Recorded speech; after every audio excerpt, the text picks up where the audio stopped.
2018 যুব বিশ্বকাপে চলছিল ভারত বাংলাদেশের ম্যাচ।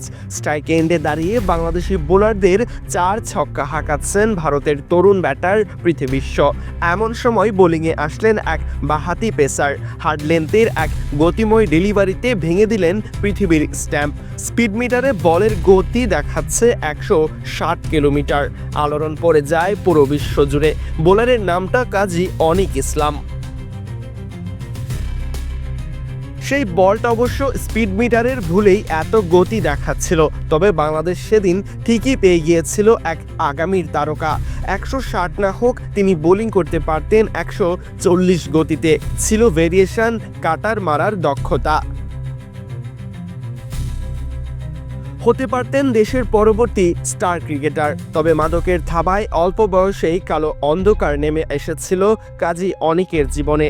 2019-20 দুই বছরেই নিষিদ্ধ ছিলেন সব ধরনের ক্রিকেট থেকে। তবে ফিরেও এসেছিলেন এই বোলার। 2022 সালে স্বাভাবিক ক্রিকেটে দেখা গিয়েছিল তাকে। তবে 2024 সালের ডিপিএল চলাকালীন আবারও অনিকের বাদ সাজে ইনজুরি। এরপর থেকে তার জীবনে নেমে এসেছে আরও দুর্বিষহ অন্ধকার।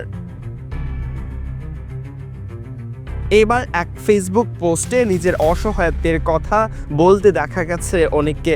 ভালো পারফরমেন্সের পরও কেন তিনি ঘরোয়া কোনো টুর্নামেন্টে সুযোগ পাচ্ছেন না, সেটাই জানতে চেয়েছেন এই ক্রিকেটার। একই সাথে পারিবারিক অভাব অনটন এবং সংকটময় জীবনের কথা তুলে ধরেছেন এই ফাস্ট বোলার। সেই পোস্টে তিনি বাংলাদেশ জাতীয়তাবাদী দল বিএনপির ভারপ্রাপ্ত চেয়ারম্যান তারেক রহমানের কাছে সাহায্য চেয়েছেন।